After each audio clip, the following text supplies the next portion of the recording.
Welcome to the Elevation Podcast. I'm your host, Jonathan Mitchell. My guest today is one of the most extraordinary roasters and people I know, based out of Sarasota, and he drives up to Tampa every week to get his roast done for all of his clients. Adam Willis of Tyler Row Coffee. Hey, welcome. up? What's up, Jonathan? Good to see you.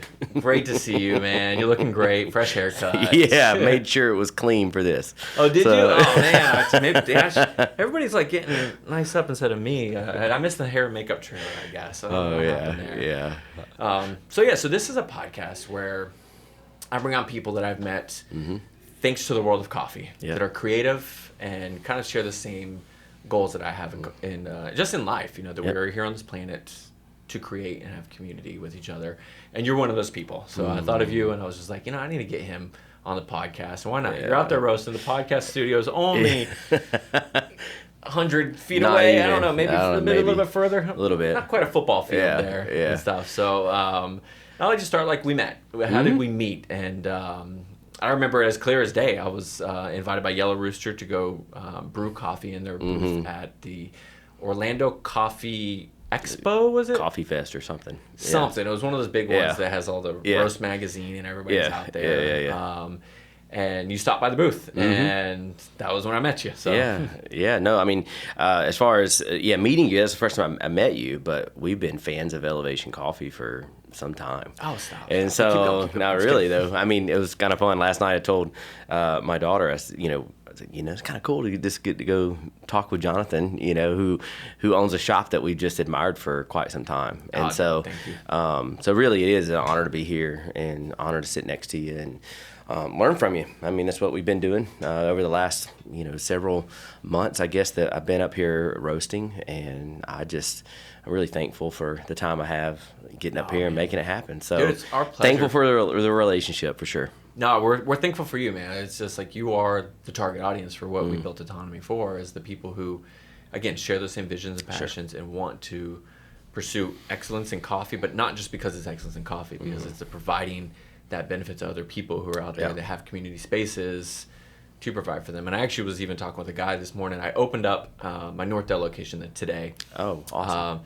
Today's one of those long days. And the alarm went off at 5:30. I actually woke up before Why are we doing alarm. this today? You just said that. Dude, it's when I can get the producer in here to help, and it's also just scheduling other people. It is. Like, can you do it? Can you do it? I got 4 people that can do it, and somebody always. Well, we're opening a cafe tomorrow for somebody, so I mean, it is we get it. So there's a lot going on. Boom, boom, boom. But we love what we do. Yep. It was one of those, like, I opened the cafe, and it was great, though. The morning was kind of chill. It was weird. It was like one of those random Tampa days where I didn't encounter any traffic on the way to work. I mean, it's super early in the morning, but still, there's usually school traffic, something. The early morning was kind of slow, which is good, because this is only, my 3rd shift behind the bar this year, and we're in mid-April now, or end of April almost. Good for you. And good for me, but also I miss it. I miss my regulars. For sure. But I met 2 new guys. They were coming in, and I could tell they had like kind of name badges and stuff. So I was like, they're here for a conference of some sort. But I knew my church, which is right on the corner, is doing a conference. Our pastor holds. Oh, okay. It's basically like mentoring other pastors to very cool. equip them to take the next step type thing. Yep. And it was really cool. Those guys came in for coffee, and they were kind of, we're coffee nerds too, this and that. And come to find out, they're trying to start like a coffee program very cool. for their church. They were. The pastor's name was Jim, great guy. He was telling me about their concept, and it's not too far from you, so that's why circling this all back to you. Your name came up in this. So he's based down in like Port Charlotte area. Oh yeah. And they got an old theater is where they're doing their church out of. And they've built the congregation up to a certain point, and so he's part of this mentorship program. And my pastor is very big on, if God's given you a space to use, utilize all of it. Absolutely. Thing. And that's what one of their goals now is to open up like a cafe within there. And they were talking with me, and I was like, hey, if we're too far from you, I got a guy that is your guy. And he's got like space in Punta Gorda. Like, I know you have like, you own property there, but I know you don't roast. I'm like, if you need help, and I can't give it to you because we're in Tampa, we're kind of far, and that's very cool. I've got a guy for you. Awesome. So anyways, it came full circle, and all because, thankfully I was invited to Yellow Rooster, and you were there, and you walked by. I don't know if it was that you smelled the Red Fruits coffee, or you were just like, I'm going to Yellow Rooster's booth. We just walking. We just checking things out, and I knew just from following you guys that y'all would be up there, and then that's why we were there, really, to meet people, to experience what was going on.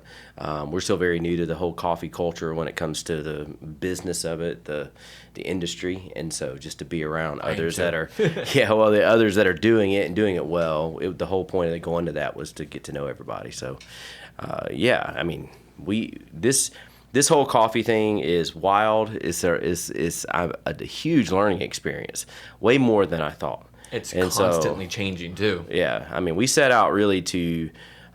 Our goal was to open a cafe. I mean, I think most people they have this idea, hey, I'm gonna go open a cafe and let's open a coffee shop. This would be awesome to do. It'd be cool to do. So we've been on this journey for probably 3 years trying to figure that out, and we still don't own a coffee shop. Wow. We just own a coffee business because organically what has been happening, the shops have not really been the opportunity for us. That's been really a lot of closed doors, but what's been the opportunity has been connecting with coffee shop owners or coffee business owners and supplying them with coffee. And so it was kind of a big step for me. I just bought a big roaster, didn't know what I was doing. And the next thing you know, I'm out selling coffee. No toe in the shallow end. You're jumping in the deep end. I absolutely jumped in the deep end. My wife, who is my absolute best friend, she thinks I'm crazy because I literally went from a little drum roaster to a 25-pound roaster. Damn. And man, the learning curve was crazy. But I don't know any other way to do it. I'm a cannonball kind of guy. Me too. I don't dive very well. I'm not very smooth. I'm a fix the plane while it's in the air type person, because if you don't get it off the ground, there's no opportunities. I kind of look at it like we like to change the tire of one of the cars going down the road. There you go. Yeah. I don't even know why I choose plane. It was an analogy that was told to me before, and I kind of liked that analogy. Yeah, absolutely. So I've been going with that one, but that would be actually terrifying to be in flight and not have wings on your plane. Yeah. Gosh, I would hate that. So going through how we met, doing coffee and everything too. We've already started hitting on it, but why coffee? Yeah, well, I always loved coffee. I mean, probably getting out of college, getting into it. I wish I'd have loved it more in college. I think I'd have been awake a little bit more. But whenever when I started into church ministry pretty early on, just fell in love with a couple of shops there. And it was just a place to visit, place to go. Where was this at? This is up in West Virginia, our first church. And so that kind of got us kicked off into, oh man, coffee would be cool. And so then it just evolved over time, just going to different shops around the country and different places that we are. And my daughters, I would take them to Starbucks all the time, for different things and activities and whatnots. But along don't mention the S word on this podcast. I'm just kidding. Just kidding. Listen, I'm very aware of where our coffee culture is. An E for explicit on this podcast. Yes, I've drank Starbucks before. We all have. We've been there. We have all since repented. Just kidding. They serve their purpose of paving the way so that we could actually exist. It's kind of crazy. I have to give credit where credit is due. Yep. I mean, they definitely were a launching pad for a lot of us to experience it, and so they're one of the first third places that we grew up with. Yeah, no doubt. So they definitely developed the culture, and I think what we want to do now is just keep making it better.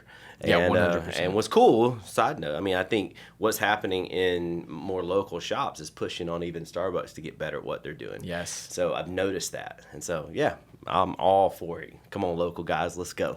Absolutely. But yeah, as far as coffee for us, kind of what got us started in the actual business of it, we were out in Colorado. Our daughter was doing a gap year program, and we just fell in love with this one shop. It was called Root House. Where in Colorado is that? It was in Pagosa Springs, Colorado. Okay. A place that not a lot of people probably visit. Never heard of it except for the one other time you told me about it. Yeah, but it was just one of the coolest spaces, and didn't even realize that. I think it was a Food Network or Home HGTV had done. They had their own show. Didn't even realize until I got back home, and I'm like, these guys have their own show. Like what? And so we started doing some research and figuring it out, and actually got in contact with them. We've talked to them several times.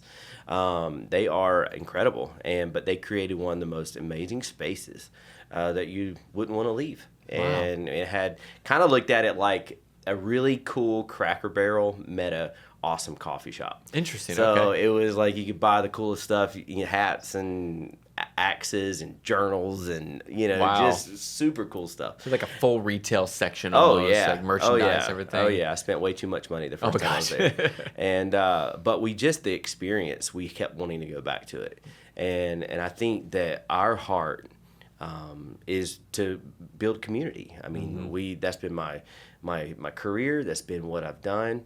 And I just feel very much so that God provides the tools for you to do it. And so music has been a huge tool for me for many years. And then now we've shifted into where coffee is really our tool to connect with people. So we want to do the shop. That hasn't opened yet. That door hasn't opened. We're working on it. But we're really getting to connect with people in a different kind of way with our cart, with meeting with owners. Like this whole working with owners of coffees and shops and cafes has been huge for us. And not just for us, but just we love connecting with them. And so it has been, I mean, literally right now I'm going to help install doors this evening on a cafe so they can open, tomorrow night. So That's tomorrow, awesome. excuse me. And so we're in it. We're ready to go. And we're very blessed. We're here to build a community and hopefully help people, Absolutely. You are. That's what see you're the doing. good, man. Absolutely. Yeah, because there is so much good out there. And I think coffee has always been that conduit for those things. Like I've mentioned this all the time. Like coffee is the most connected thing in the world. From the plant to the hands that it touches to getting it overseas into your cup, 50 hands touch it. It connects across the world, but it's also where people connect. They connect over that cup of coffee. But my wife often says it like this. She says, it's really the modern day well. And so if you think about, you really probably should be interviewing her. It'd be a much Squeeze, where you at? But one of the things that we've learned is that this is where people gather. They gather around coffee, and coffee is what we feel like is kind of just a tool to get people into a space that says, hey, here's what's going on in my life. Yes. Here's what's happening. And so that is really, people just gather around it. And it's culturally everywhere. Yes. Different styles, different ways to drink it. Which but is so beautiful. Everywhere. Absolutely. I love that it's like that. It was, I think it was a report came out that was like 2/3 of Americans drink coffee. It sounds low to me, but even, I don't even know what the U.S. population is. But if you think about how many of those, if it's 100 million, it's probably more than that. I sound stupid right now. 67 million drink coffee. Yeah. Only 10% of them are drinking specialty coffee. So we have a market of over 50 million people that can still be reached, that are already drinking the thing that we're providing, awesome, but have not connected to the specialty quality of it. But it's not just the quality. It's the other thing you talked about. It's the fact that it connects you to a community. It's all the pieces. It's all the pieces, It's all of it. It's all of it. One of our things is Tally Road Back to Life. That's kind of our slogan, is back to life. And one of the reasons we use that, obviously, Jesus came so that we could have life and we have it more abundantly. So there's a piece of us that will not leave. I mean, we've been in ministry. We're never going to leave ministry. Right. Just because I'm in the workforce does not mean I'm stopping sharing the gospel, doing the things that God's called me to do. But we adopted the phrase "back to life" because, man, when I think about coffee, it's like my mantra here. When I think about coffee, one of the things I first learned when jumping into this was how it's processed. That means you got to go all the way back to the crop, and then you go, wow, they pull the cherries, they take the cherries and they dry them out, and whether it's natural or washed or however, they dry them out. It's got to go through a sifting process. It's got to go through all these things, and then you're going to take it. In order for you to drink it, you got to throw it through a fire.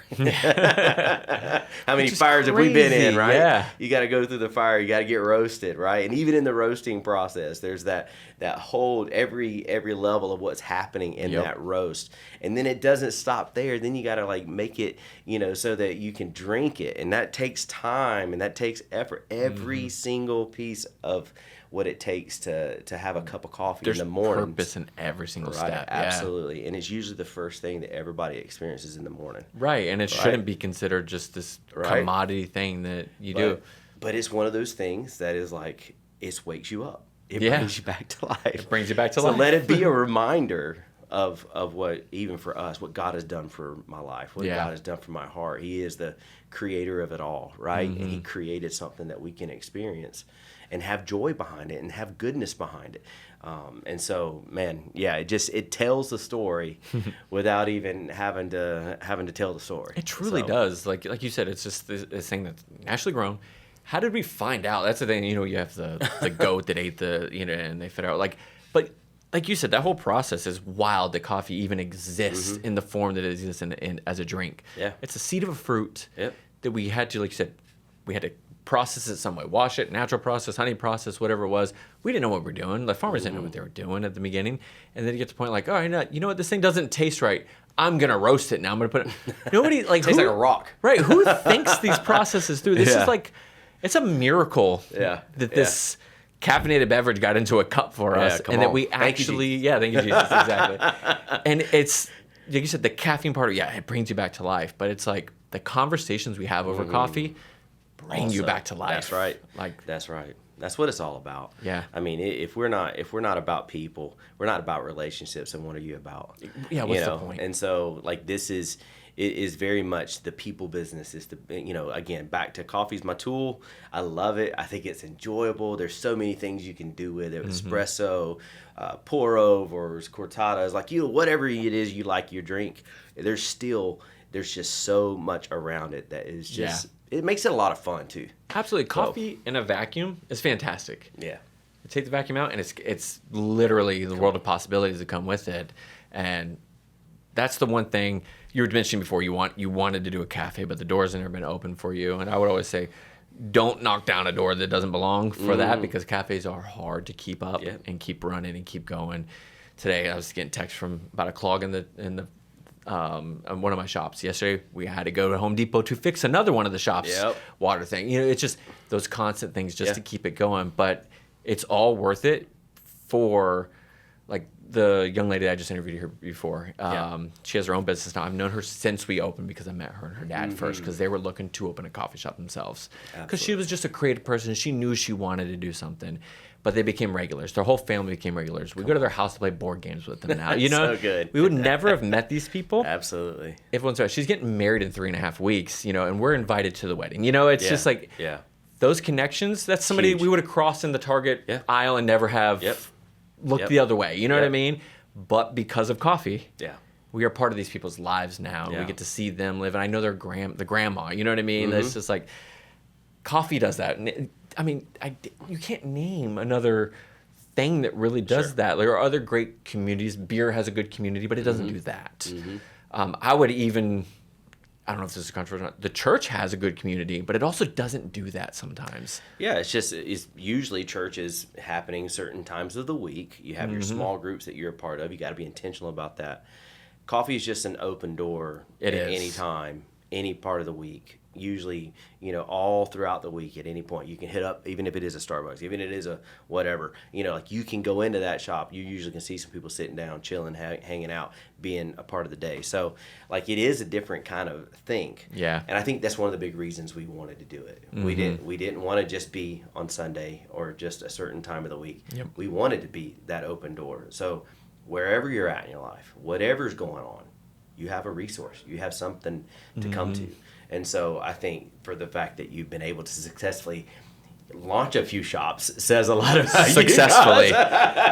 In my soul, successful. Financial, we'll see. You know what? No, the reward will be, 100%. I'll get to the end of my life and be like, you know what? I did it right. I hope that's the goal. To get to that point and say it was done right. And even to the just alluding what we were talking about before, there are certain hard questions that should be asked in certain settings that you can't ask, but I can ask over a cup of coffee. I can't, which is the crazy thing for me. I couldn't go raise my hand at a Sunday morning service to ask the hard question to the pastor, but he'd be willing to do it over a cup of coffee with me. Again, that's coffee. There's something about that is just so magical. I mean, when I was serving, or at least working vocationally with the church, and I did that for over 23 years, I think is what I did.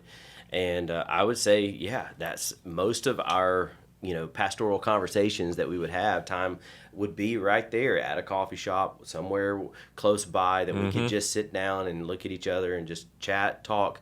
And it was just that kind of thing. You weren't really thinking about the coffee, but you're engaged in conversation. And man, I can't imagine not having that kind of place to be at and to do that. And so, yeah, it's incredible. I think that's exactly what it is. Yep.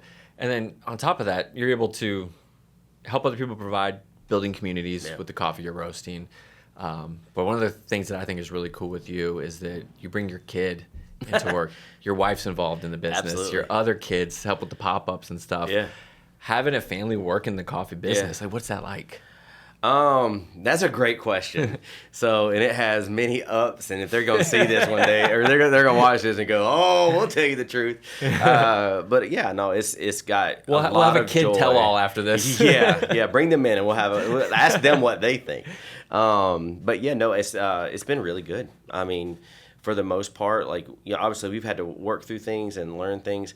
One of the reasons we really jumped into it too was my daughter. That was something that she really wanted to. She said, "Let's open a coffee shop one day." Her and I were talking about doing it, and yada yada yada. So it kind of inspired it as well that we would do that. Now she may do that or she may not do it. It's now our baby, but that's totally up to her. But she takes care of our cart. She knows how to. She actually just did some training with a cafe. That's so cool. Which is really cool to kind of see us kind of go into that level of going, okay, here's, my wife says it all the time, the highest level of learning is teaching. And so whenever you teach, that means that's also you continuing to learn yourself as you teach. And so watching her even explain how to steam milk, how to, pour it in your cup and work through your art, all that stuff is a big deal. But anyway, how we do it together, it's just been awesome. I mean, my wife and I often talk about just the different gifts all of our kids bring. Yeah, that's cool. And so, whether it's administratively, whether it's muscle, whether it's creatively, we are very blessed to have some kids that really they're into it. They haven't always wanted to be. I mean, to be honest, they're like, "Would you stop talking about coffee?" Because I was like, I couldn't shut up about it when we first started. It was still like, can't. I still can't, right? So I mean, like all these, I'm roasting coffee and I'm figuring this out and I'm talking about this and I'm dreaming about that. We're working through this. I mean, like it was boom, boom, boom, boom. They're like, "Dad, can you just shut up for a second?"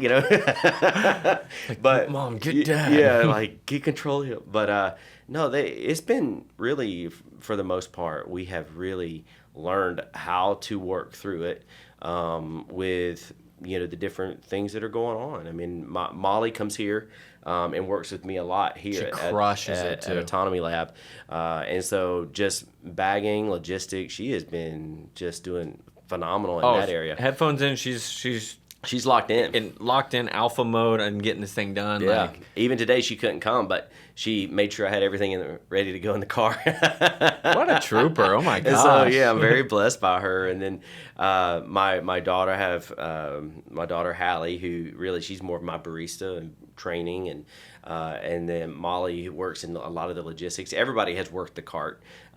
Squeeze has learned. She's jack of all. She's incredible at marketing. All of our social media stuff is done by her. My wife's name is Squeeze, by the way. Yeah. And so yeah, it is her nickname. She's had it since she was a baby. But yeah, so my daughter Carly, she is up in DC right now, but she's phenomenal with marketing. And so like she's been working on the website. We've been brainstorming all sorts of ideas.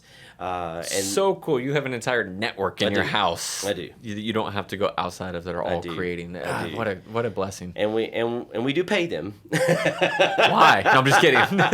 But it is very helpful to have them there.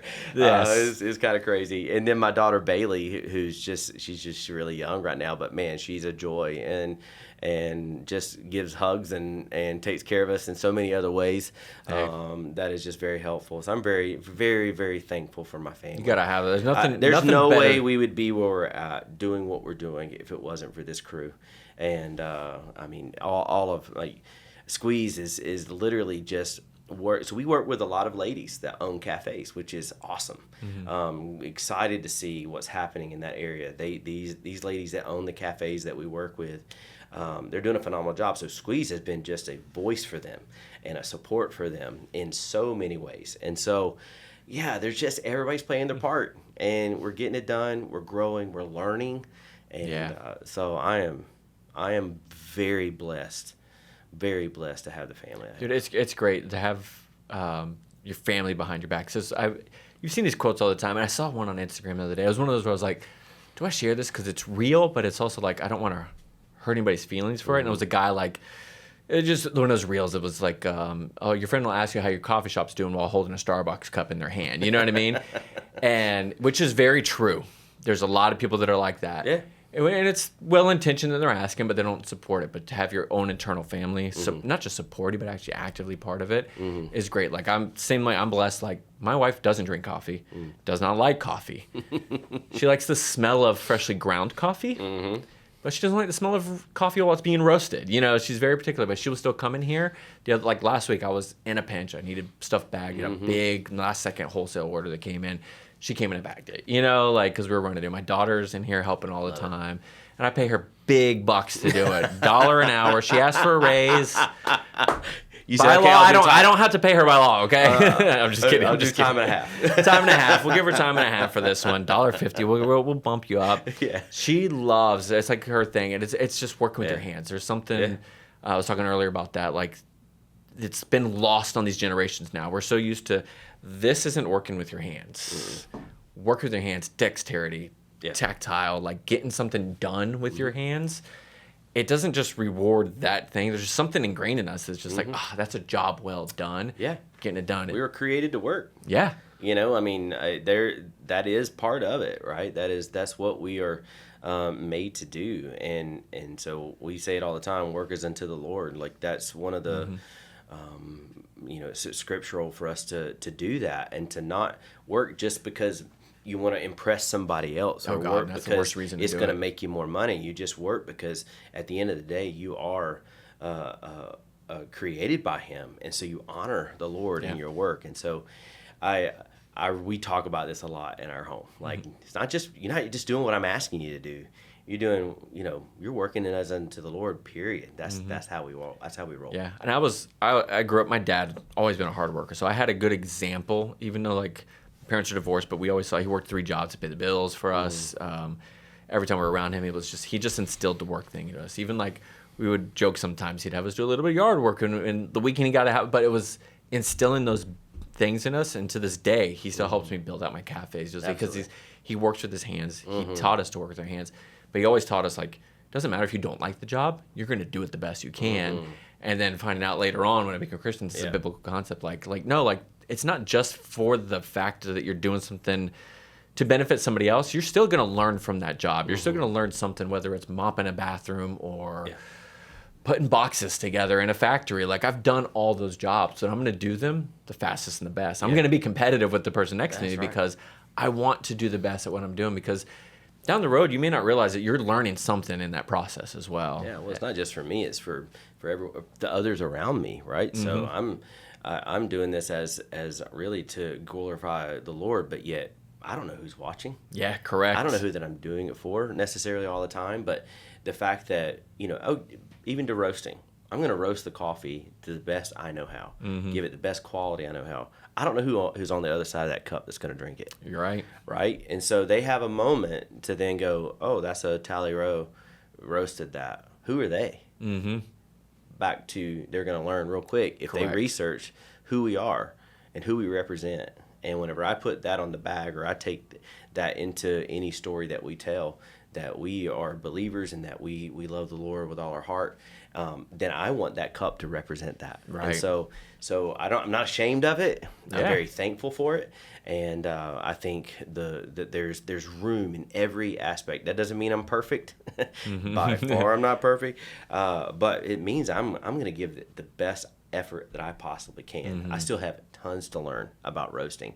I still have I do too. Tons of things to kind of learn how to work through, and but I have a choice to make. Either I'm going to do it the best I can, or I'm just going to do it flippantly and see what happens, and then that's a whole nother story. Yeah, you don't want to do anything. We don't do anything flippantly. No, we don't do the yard work flippantly. Don't do anything flippantly. Don't do the dishes flippantly. Like, 'cause again, like it affects somebody else down the road. Yeah, and I mean that's like you were saying. It all comes back full circle to see if what you did, you care, and if you stand for what you actually believe in, type thing. And if you're throwing out there what you believe in, it's going to have that impact if you don't actually take care of the thing that you're going for. And that's even me having cafes. So this has been, and you can Esteban, who's been with me since day one, will attest to this. We get into the hiring process. I interview people. I hire off of personality, not off of coffee skills. We can teach you the coffee skills. Esteban's the best trainer in the world. We have the good tools to train you with. And we have always had a hard time staffing for Sundays because we end up hiring a lot of Christians who have those same, and I mean, we hire people in our Christians as well that are also fantastic workers, and they're willing to work Sundays, stuff too. But we've always had the hardest time staffing, and we're always short-staffed on Sundays, which usually means I got to work them, and stuff. So, but that's fine for the most part. I did it for like the longest time. This year I've been blessed to be able to actually go to church on Sundays for a long time again. But it's been one of those things like, I will sacrifice to have like the right people in there that represent not just my product well and everything, but like they carry themselves in a way that like no matter what you ask them to do, they're going to do it well. Oh, you can point to all the brands that you love, right? Think about, I mean, I just had a Chick-fil-A sandwich, right? So you go there and they have created a culture of how they want their company to be represented, and they're not apologetic about it. They're very upfront about how they want things. And so actually back in the day when I worked at Chick-fil-A and so I got my own training from them and how you're supposed to conduct yourself in front of people and what that means. And my pleasure. Absolutely. They're very much, and they have been that way forever. And it's a culture that is stuck, and to the point where now exactly what you're getting when you walk into that space. No matter what location you're going, no matter where you're at, that's what you're getting. And I think that that's the same kind of thing that you're even doing with your shops or doing in anything that you do. It's like, no, create the pattern, create the culture that you want to represent, and don't shy away from it. Right. That's the value. There are certain things you value. You value relationship. You value conversation. You value being intentional about the person across from you on the counter. So you got to hire people that do that. And so that's an interesting, but and I fall short of it myself, even as a leader who's supposed to represent that to the people, and we're all human. We have our days that we don't go into work with that enthusiasm, and it's hard. But man, I don't know. Sometimes for me, it's a little easier. I don't know. But I get it. Sometimes it's hard for other people, and I have to understand that sometimes as the guy that's got to work through it. Yeah, you do. You gotta process it and make it happen. So, it makes sense. Absolutely. So, before this, we were talking about life before coffee. What did you do before coffee? Well, I said earlier, but I was in worship, and worship being music specifically, ministry, and I did that since I was probably about to age myself. But I was 22 years old. It was the first church I took, and that was in West Virginia. So I've been in 3 different churches for over about 23 years. So in church in West Virginia, and then I was in a church in Punta Gorda, Florida, and then recently I've been in Bayside Community Church in Parish. Bradenton Parish, Sarasota. We have several campuses. So I served the church there for 10 years on staff, and then that's where we attend church. I still lead worship on Sundays. That's so cool. That's not left me at all. Which is another creative outlet. Another thing that you just felt like you were given this ability or this want to do this creative thing. I'm very thankful to do that. We had such an amazing team there at Bayside, and we got to do phenomenal things. And so we've recorded a lot of music there. We've done a lot of, we've done the tour thing. We did lots of different, just events and whatnot. But I have some of the greatest people in the world that attend that church, and we have become, they're some of our best friends, and so we're really thankful for our time there and leading worship, but we just had this holy discontent to do this coffee thing. And we knew we needed to step away. I mean, we were even the last couple years I was working in the college there that we have, and so I was over all the worship ministry for the college, training up more worship leaders, and so to step away from that was a big deal to do this. But I am thankful for it. I think the time that I'm getting with my family right now has been really cool. When you're in church ministry, it is because their age ranges. What are their age ranges? Your kids? Oh man, I got 20, 18. One just turned 17, and then another's 13. So, yeah, all girls. All walks girls. of life, too. Yeah, all walks of life. And but it's a blast, and I'm just so thankful that Squeeze and I have this time now to pour into them, and we've... Man, that's so true. Being in coffee, that's the same thing. Like, my kid is out there right now. She follows me. We have the opportunity to homeschool now because I have the freedom. We joke, like, we own our own business, so people are like, it must be nice to make your own schedule.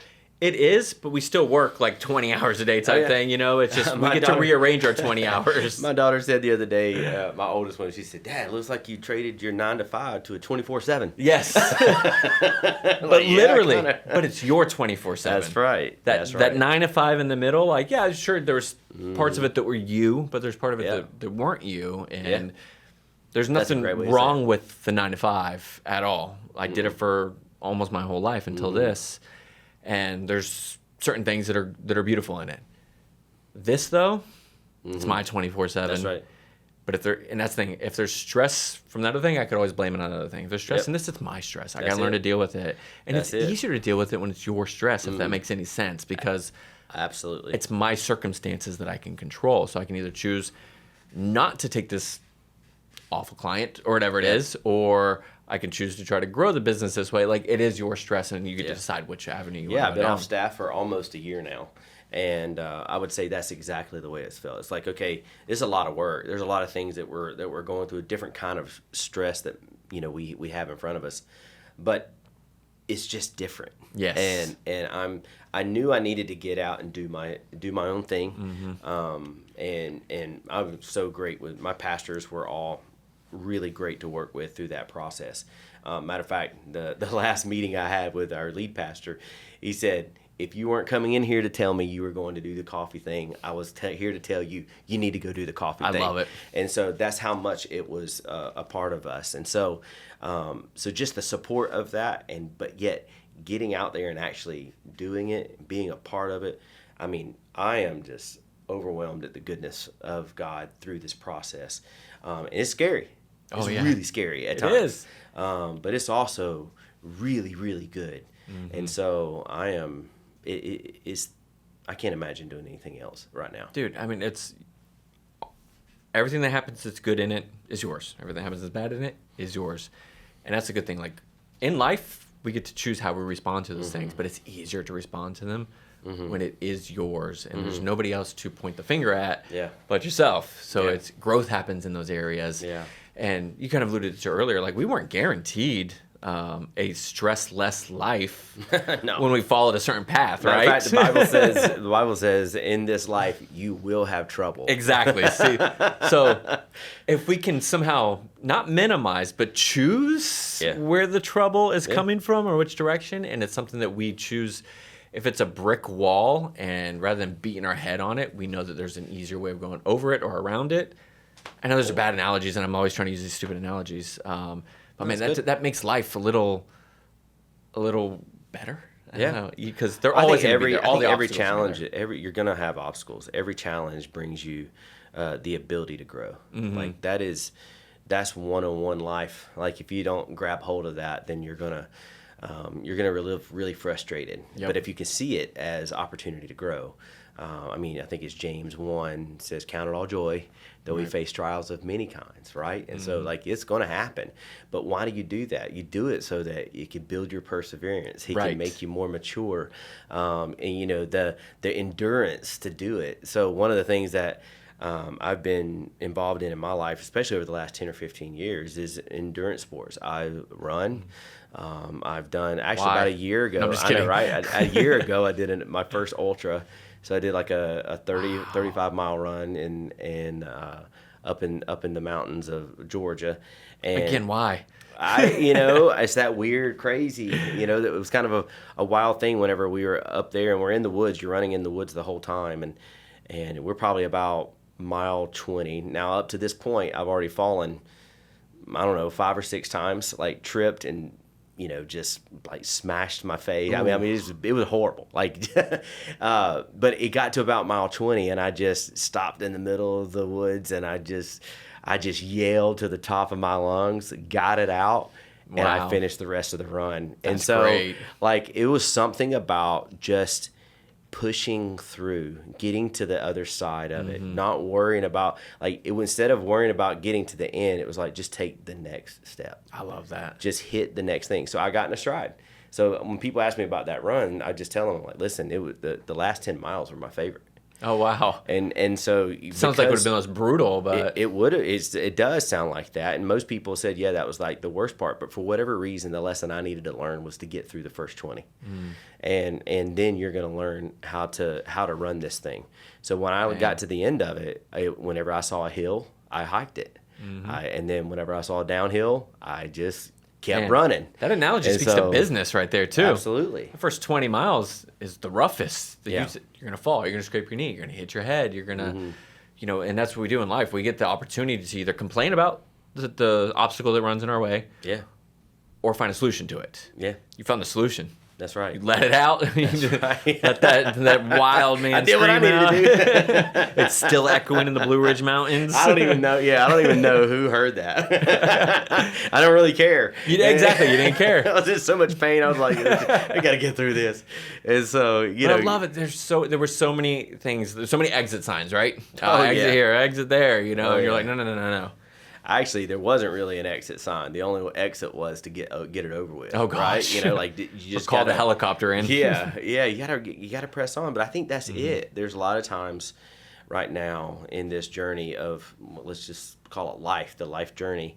There is not, like, we're all going to die one day, right? And so we're all going to. That's going to be the end for all of us, right? But how we live it along the way is really our choice. And I can't live your life. You can't live my life. I can't live even my wife's life or my kid's life. I can only control what I can control. Like, that's it. And so I have to, for me, it's every day just giving myself, my mind, my heart over to the things of the Lord, and learning that when you do face trials, you're not alone. You're going to be okay. And just take the next step. Take the next step. One of the things my wife and often I will, when we get like really in a mess of a day, like it's just a rough day, we're like, just finish today. Yeah. Finish today. Quit worrying about tomorrow, right? 100%. Don't worry about tomorrow. Tomorrow has enough trouble of its own. But just finish today. And I think those things, whether it's business, whether it's sports, whether it's whatever you're dealing with, if you just learn to just finish the day, finish today, a lot of times that can bring a lot of relief to your mind and to your heart. Absolutely. But too often we're getting caught up with our 5-year plan. Too often we're getting caught up with our, here's what we do in a year. Hey, what's going to happen next week? Is this going to happen? And I'm the same way. I mean, my wife, she'll tell you right now, you act like that. Yes, I know. And you have to keep reminding yourself. Remind yourself, hey, let's just finish today, and then we'll worry about tomorrow. Yeah. And so. Yeah, if you stick to, call it a 5-year plan, I had a 5-year plan, that did not go to plan, right? COVID happened in the middle of it. Yep. Inflation, Suez Canal issues, whatever it was. Tariffs. Everything has hit. But I have a coach, and he said the same things. He goes, if I would have stuck to my plan too, I wouldn't be doing this thing that I'm doing right now.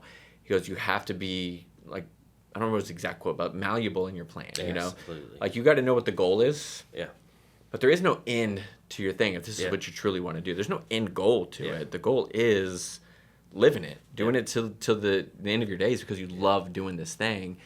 And in the process of that, you might be given a different opportunity that you never saw coming in your 5-year plan. Yeah.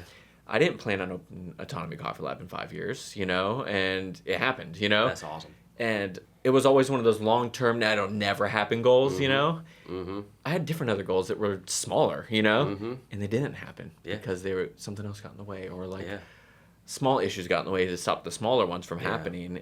Like one of them was literally like, I just wanted to go to Colombia. Like that was my goal. In 5 years, I want to go to Origin. Let's go, Jonathan. I never made it though. But you know what? I have met at least 7 farmers and producers. I think Colombia's coming here. Colombia's coming here, That's exactly. right. And then like this Friday, Colombia's coming here, And so the plan shifted, right? Yeah. If I would have kept knocking and saying, no, it has to happen this way, then I would never have had the opportunity to. It breeds a lot of frustration. It really does. It breeds a lot of frustration. And one of the things my pastor, Pastor Randy, had said multiple times to me personally. He's like, Adam, hold your hands out. You hold your hands out. You're like, this is how you're postured to hold things. You're never postured to hold it like this. If you sit here and you grip it, you hold it tight, man, God can't do anything with that. He can't. You're too busy holding on to this plan, holding on to this thing. It's got to happen this way. But if you hold it like this, then He has room to move. You're still holding it. Mm-hmm. You're still responsible for it, right? But now He can use it, and He'll remove it, and He'll replace it, or He'll do whatever He wants to. This is the relationship you have with Him.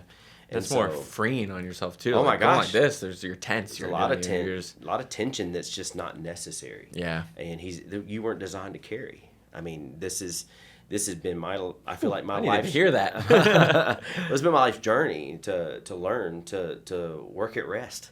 You know, it's not so much about the tension we live in. You're gonna have tension, but you can control how you do your life. But really, you need to let the Lord just kind of control it. Dang, so to work at rest, I like that. That stuck with me. That's something I struggle with myself, honestly. Like working at rest, and it's not that what I do is stressful or whatever. It's just that I focus so hard on it, and then I focus on the next thing immediately. Like I don't do it. I don't take the deep breath. I don't do it's like I have this like constant like holding my breath, going all in, like trying to max rep the thing I'm doing, and that's something. I mean, I have a fitness coach. He's worked on me on that for years, and it still doesn't cut through for some reason. I think at the root of rest is trust. Yeah. Right. Do I trust the Lord? With all my heart, with all my soul, with all my mind, with all my strength. Right. And so, am I relying so much on what I can do, or am I really just handing it over and letting Him control it? Yeah. And so I can't not talk about those things. It's just so ingrained in me. But it is definitely, it's been a journey for us. I mean, when you're in ministry, up to about year 15, I know I'm not supposed to experience burnout, right? But I hit a hard wall, you know, and so it came out in anger. It came out in just lots of frustration that really no one wanted to be around me. And so I had to get into that. I can't imagine that. You're so likable. Again, let's just bring the family in and they'll explain it. And so I think that it was one of those that I got myself on a journey immediately to learning what it is. And I'm still learning. I'm still learning what it is to rest. What is it to work at? I had somebody give that to me one day. It was, if you're going to work at anything, work at rest. And I was like, what in the world does that mean? And so it doesn't make sense. It doesn't compute. Yeah, but it was life altering for me to get into a space that was like, no, rest is relying. Rest is trusting. Rest is just, you don't have to have every answer. Right. And so you can let others do these things. You can know that you don't have to have the answer to all the things. And jumping into the coffee thing, when we jumped into it, we thought we were going another direction. Matter of fact, when we resigned, we were in negotiations to buying a shop, a very prominent shop, and after we got through, I resigned and all that, it didn't happen. It was crushing.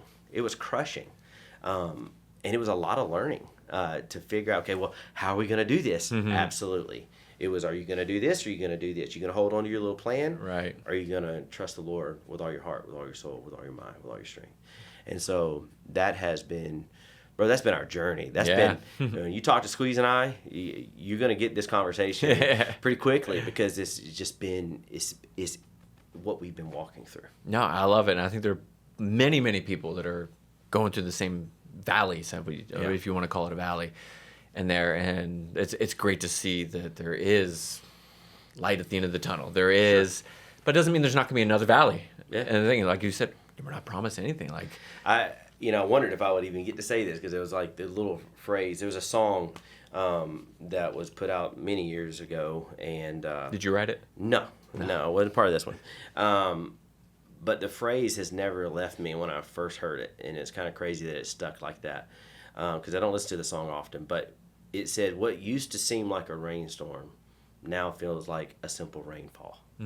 Like what I used to deal with that used to just go be a big blow up or used to be a big issue. If I face that same issue I'm not near as worked up about it. It's just the issues don't seem like what they used to be. Yeah. So when I hit the valley, I'm in a valley. Okay, I know what to do here. Right, exactly. So I don't know if you knew this either, but 2 years ago, I think it's 2 years ago, when we had the hurricanes, we had 3 hurricanes. Our house flooded. We had up to 3.5 feet of water in parts of our house. Wow.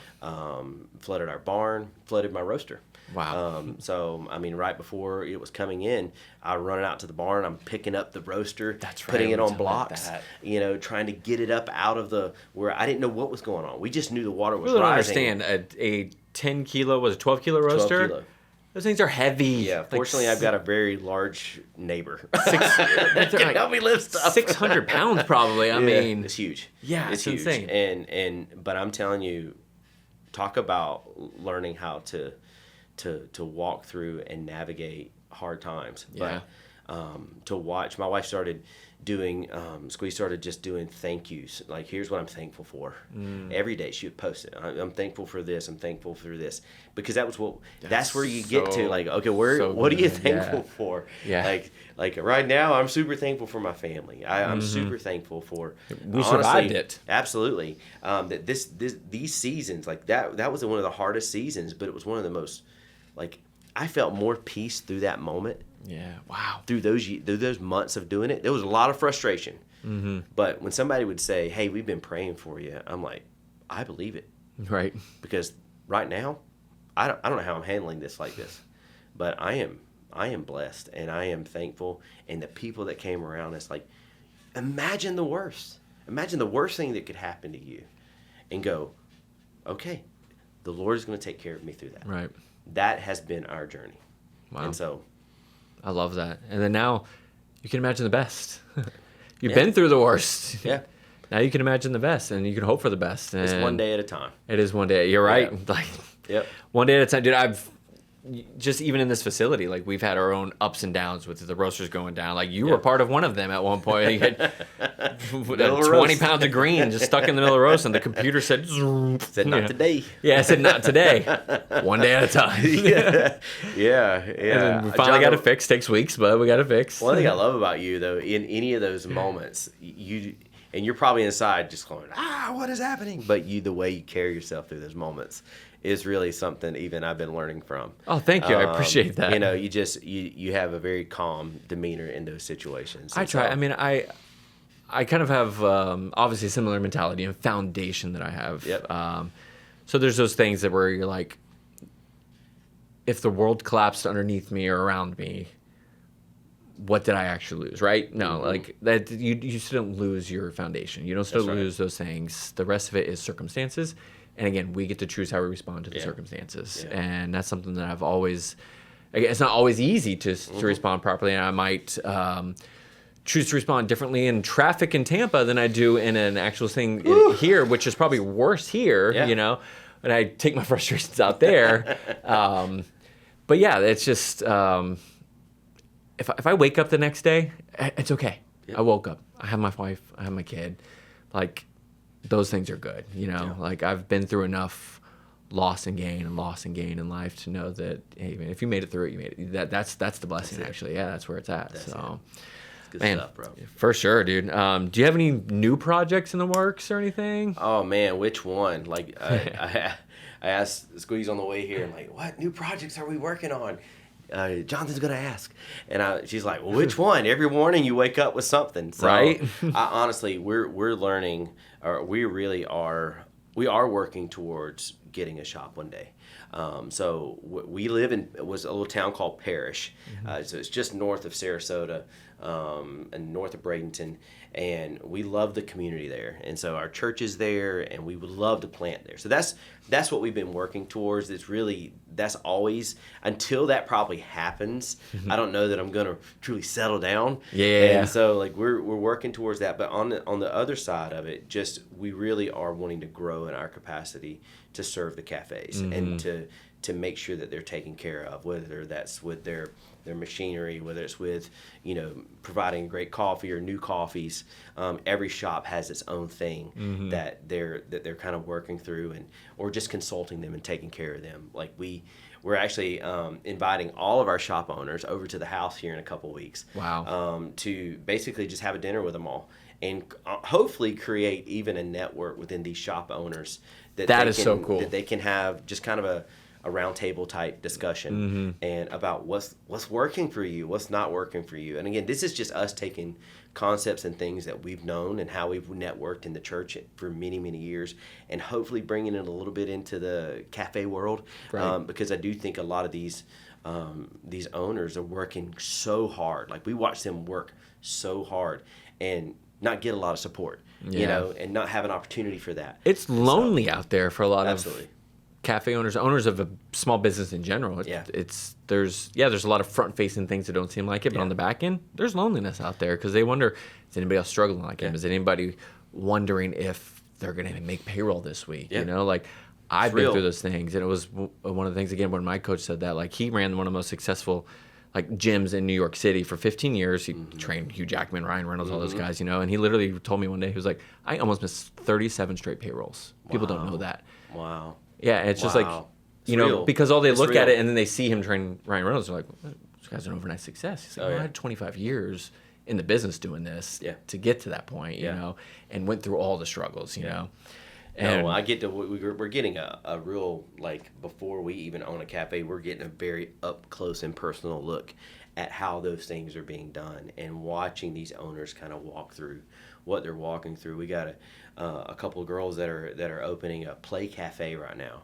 I saw that on Instagram. Watching them work the way they're working, learning coffee, learning espresso machines, as well as building these playhouses and all this amazing stuff, in an incredible space for these moms and these parents to bring their kids to and enjoy coffee. Like, it's incredible. Like, it takes a different kind of person to say yes to something like that. Yeah. And I was even telling them this morning, I said, these hard things they're just going to make you better. And don't lose heart in the middle of this, because you got a lot in front of you. But man, to watch the way these business leaders and entrepreneurs are doing life, man, I'd love getting up next to it. And so really, we're just going to keep growing in that. That's the big project. I love that. That we're doing right now. The big project is just get better. It's needed, and you're bringing, like you said, that dinner. My gosh, my heart warmed up when I heard that. Yeah. Like, what a cool thing, because it could open up other conversations for them that 4 of those business owners might all be thinking, but they're too scared to say it out loud. You Absolutely. know, or who do you say it to? Right? Exactly, because sometimes you think you say it to the right person, and they don't have the answer because they're struggling with it as well. Yep. Yeah, those things are all too real. Yeah. Cool, man. I got some. I got to rephrase what I'm calling this, because they're not rapid fire. They always go branch off into other things. But this is kind of just the end of the thing, just more fun questions type thing. What's the most memorable cup of coffee you ever had? Oh, man. Memorable cup. Man, I'm being brought really back to right here. Just you have 2 that I have had. The papaya. Okay. It's just really good. But there was another floral one there that you gave me a couple months, like one of the first times here. It probably was the Edwin Narenya Black Honey Cedra, maybe. I think that's what it was. Yeah. And it was such a unique experience. Yes, very unique. And so those were the 2 that I would say immediately, like, that cup of coffee was like, whoa, that's incredible. Okay, awesome. So, and just the environment. So I'm at the roaster, enjoying this wild cup of coffee I've never had. So, yeah. That's part of it. The most memorable cup sometimes isn't necessarily the best cup you ever had, but there's a surrounding aspect to the memorable experience you have with that cup. Like, my most memorable cup, same thing. Like, I've gone back and had that same cup.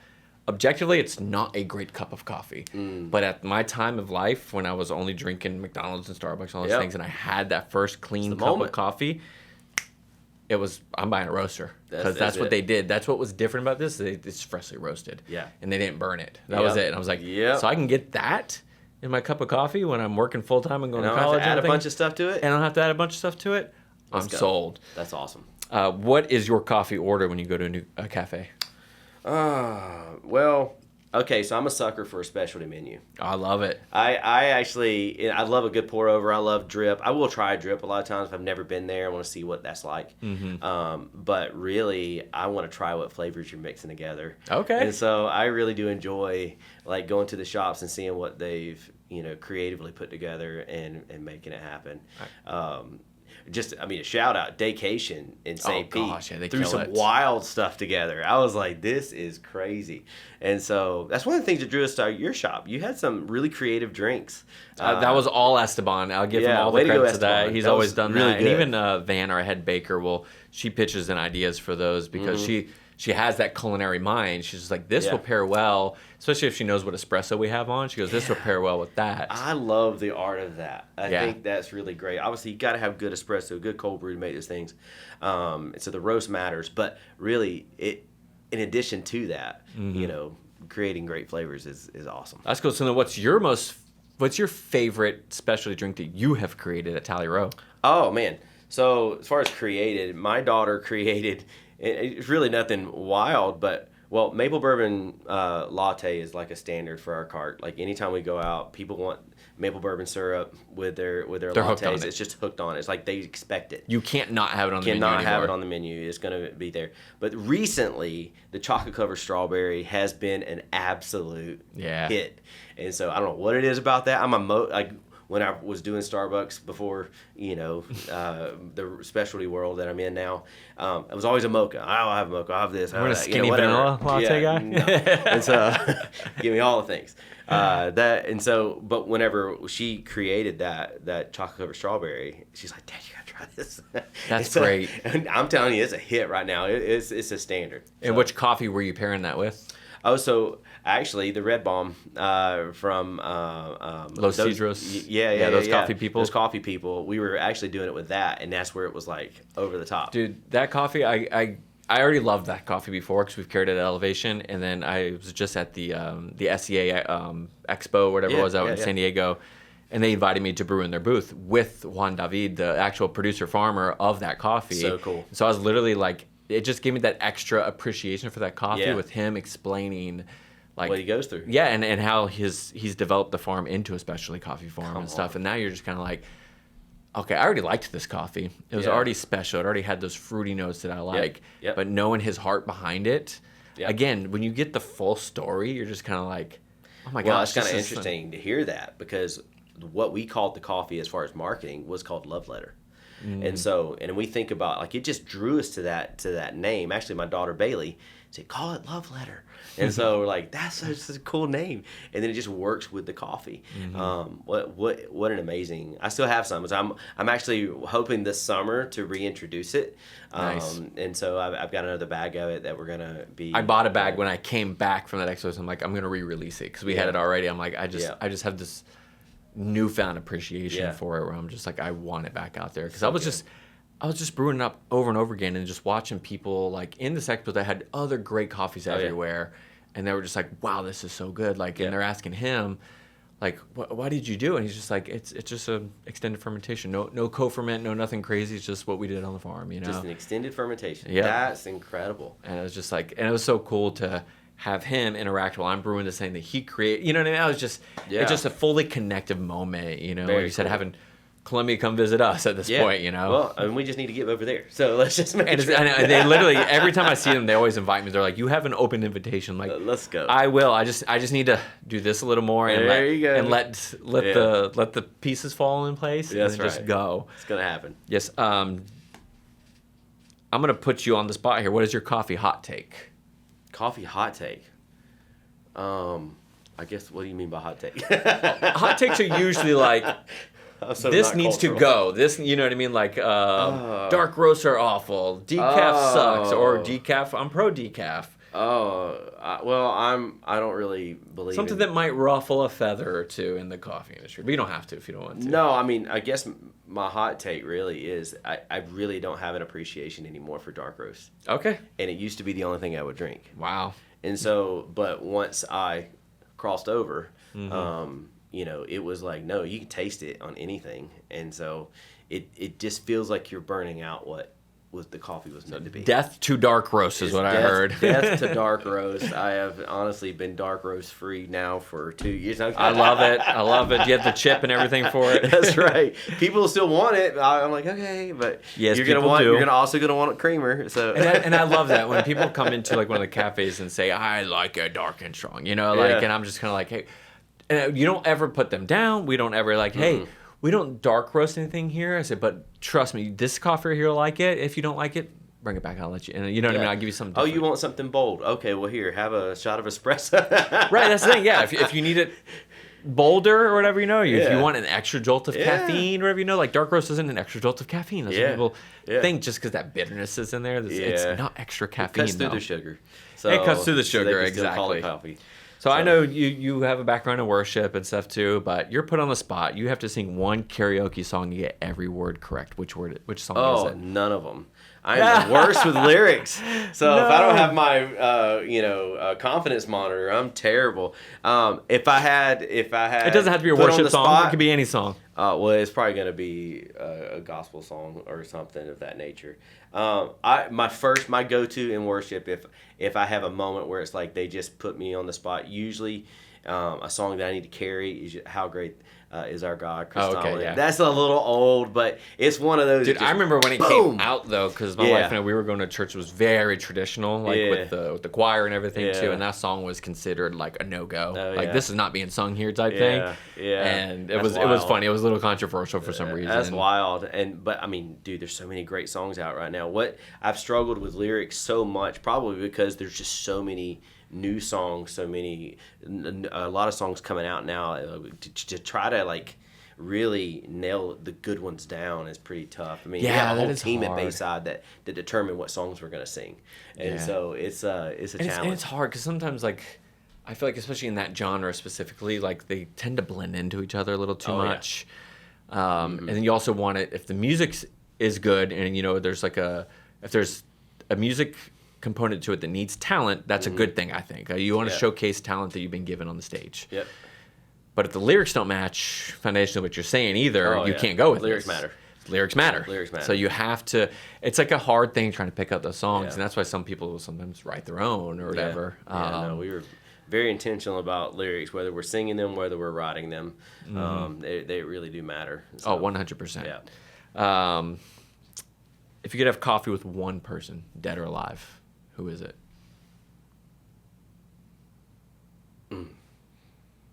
I love having coffee with my wife. Oh, I'm serious. I love it. I think that's the first person I think about. Like, we need to do it more. I like being with her. She's my best friend, so I'm giving a little shout out to Squeeze. But really, I love it. Without even trying to get emotional. Like, that's great. That's at the end of the day. She's my best friend. I'm gonna ask her the same question, see if she has any similar answer. No, I'm just kidding. kidding. She's got several others that she might call into. I know that's not really maybe exciting for everybody, but for me, that's exactly who I'm going to have. I love it. I'm thankful for people and what they can do in life, but man, God's put some amazing people around me. So anytime I can be with my wife and my girls, that's great. I love that, man. That's such a great answer because.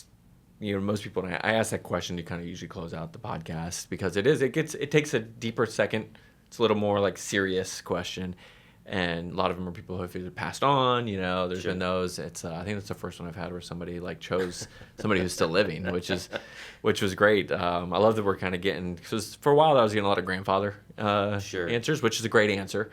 Nothing wrong with that. If there was somebody passed though, who would you pick? Somebody that has passed. I mean, man, you say granddad. I mean, I haven't seen my granddaddy since I was 14, so that would be awesome. But it would be my grandmother. Grandmother. Yeah. So she was an anchor for me in so many ways. I think we all felt like we lost somebody that prayed for us every day when she passed. That's and important. Grandmama Willis was just an anchor for our family, and so. Yeah, if there was somebody there, I would love to just see her again. She had a lot of wisdom, and that's great. She cared for us in a lot of ways. We lived right down the road from her. I mean, like I could go to her house every day. That's so great. So yeah, that'd be awesome see her again. Yeah, one day, right? And she'd be so proud to have a cup of coffee from Tally Row. So Absolutely, she would. So, speaking of wisdom, then, what advice do you have for somebody out there that was in that situation, where they're just like, hey, I've been through the ringer. I need to chase my dream. What advice do you give them? I mean, be thoughtful and do it. But you got to be thoughtful in it. You can't be careless. And I think steward it. I think whenever I think about the dreams that God's given us, he plants them in our heart, but he doesn't want us to be unwise with them. And don't let fear get in the way of that. So you can be fearful up to the point where you never take the step. I was almost there. You also need to know where the resources are coming from and just begin to trust there. So for me, it was trusting in the Lord and going, okay, let's not sit back. Let's do this. And it took a while. It took a minute for me to go, okay, we're really going to do this. We're going to do this. And so I remember the moment. It's kind of a funny one. We were down in the Keys, and I came out of the shower and I looked at Squeeze and said, all right, we're doing it. I'm gonna resign. And, wow. And she's like, really? You're saying this now? Were you on vacation down there? Yeah. Oh my gosh. It's usually vacation. It usually gets just. But no, it was that. And then it's confirmed. Like, the conversations with Pastor Randy and some others, they're like, yeah, no, this is right. And God has just shown off. You had to take that first leap, though. Absolutely. Yeah. Absolutely. We have a responsibility in this. And so, and I'm willing to go for it. But it's like just walking on water. It's the same kind of thing. Absolutely. Awesome, man. This is great. Where can people find you and your coffee? TallyRowCoffee.co is our website. You can find us on the Instagram and Facebook. There's that's where we're at like anybody else. But yeah, if you want to order coffee, order it there. If you want to connect with us about even starting a cafe, cart, all those things. We've been in the trenches with several owners. True. Recently, and I probably got 3 or 4 carts right now. We're trying to get up and off the ground. So that's great. That's to be with people at that moment. Like we're ready to dream with you, and see what we can do. Yeah, that's a quote right there. Yeah. We're ready to dream with you. Thank you so much, man. This was a pleasure. Thanks, Jonathan. Thanks. Absolutely. You're amazing.